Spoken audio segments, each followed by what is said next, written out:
নমস্কার সবাইকে, প্রতিমা ভেজ কুকিংয়ে সবাইকে স্বাগতম। আজ আমি তোমাদের সাথে সুজি দিয়ে রিং চিপস বানিয়ে দেখাবো। এখানে আমি পরিমাণ মতো সুজি নিয়েছি। যে পরিমাণে রিং চিপস তৈরি করব সেই অনুযায়ী সুজি নিতে হবে। এবার পাত্র বসিয়ে দিয়েছি। এবার দিয়ে দেব পরিমাণ মতো জল। জলটা অবশ্যই ভালো করে ফুটে আসা পর্যন্ত অপেক্ষা করতে হবে। জল ফুটে এসেছে। এবার দিয়ে দেব পরিমাণ মতো লবণ, আর দিয়ে দেব শুকনো খোলায় মরিচ ভেজে রেখে গুঁড়া করে রেখেছিলাম, সেই মরিচটা এবার দিয়ে দেব। ঝালটা তোমরা তোমাদের পছন্দ অনুযায়ী দেবে। এবার এখানে আমি একটা ম্যাগি মশলা দিয়ে দেব। এখানে তোমরা চাইলে আরও কিছু মশলাও অ্যাড করতে পারো। ম্যাগি মশলা দেওয়া হয়ে গেছে। এবার দেখো জলটাও ফুটতে শুরু করেছে। এ পর্যায়ে একটু নেড়ে দেব। এখানে আমি আর বাড়তি করে কোনো কিছু দেব না। জলটা যেহেতু ফুটে এসেছে, এবার আমি সুজিগুলো দিয়ে দেব। পুরোটা সুজি দেয়া হয়ে গেছে। এবার মিশিয়ে নেব। আর খেয়াল রাখতে হবে নিচে যেন লেগে না যায়, অবিরত নাড়তে হবে। আর সুজিটা ভালো করে সেদ্ধ হয়ে আসবে, আর ভালো করে মিশিয়ে নিতে হবে। কিন্তু দেখো জলটাও অনেকটাই টেনে নিয়েছে। আরও কিছু সময় নেড়ে নেব।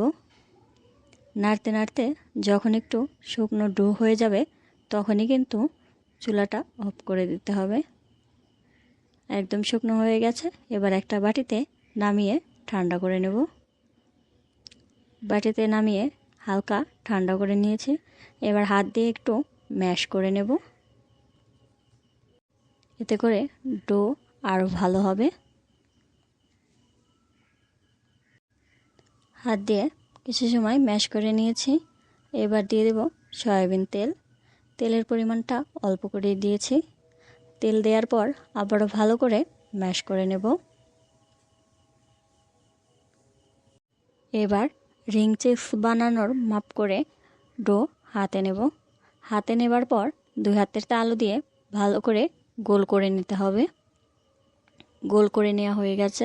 এবার দুপাশের হাতের তালুতে চাপ দিয়ে এবার মাঝখান থেকে কিছুটা অংশ কেটে নিতে হবে। এখানে আমি একটা পাইপ ব্যবহার করছি। পাইপের সাহায্যে মাঝখান থেকে কিছুটা কেটে নিলাম। আর দেখো চিপসের মতো হয়ে গেছে।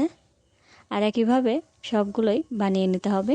দুইটা রিং চিপস দেখালাম, আর একইভাবে সবগুলো বানিয়ে নিয়েছি। দেখতে পাচ্ছ কতটা সুন্দর লাগছে।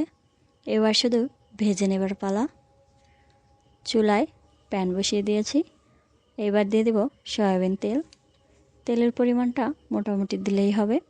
তেলটা হালকা গরম হয়ে আসলেই এবার রিং চিপসগুলো দিয়ে দেব। তেলটা কিন্তু খুব বেশি গরম করা যাবে না, তাহলে দেওয়ার সাথে সাথেই এক পাশটা ভাজা হয়ে যাবে। ধীরে ধীরে সবগুলোই দিয়ে দিতে হবে। সবগুলো চিপস দেওয়া হয়ে গেছে।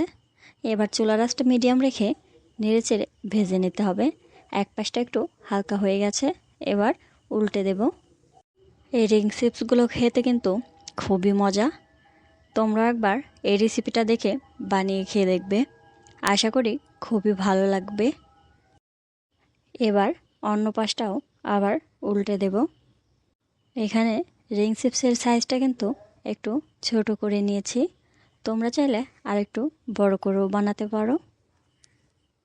আর আজকের এই রেসিপিটা কেমন লাগলো সেটা কিন্তু জানাতে ভুলবে না। অবশ্যই কমেন্ট করে জানিও। এই রিং চিপসগুলো ছোটো বাবুদের তো খুবই ভালো লাগবে। রিং চিপসগুলো লাল লাল করে ভেজে নিয়েছি। এবার একটা ছাঁকনির সাহায্যে রিং চিপসগুলো তুলে নেব। অল্প অল্প করে ছাঁকনিতে তুলে নিচ্ছি।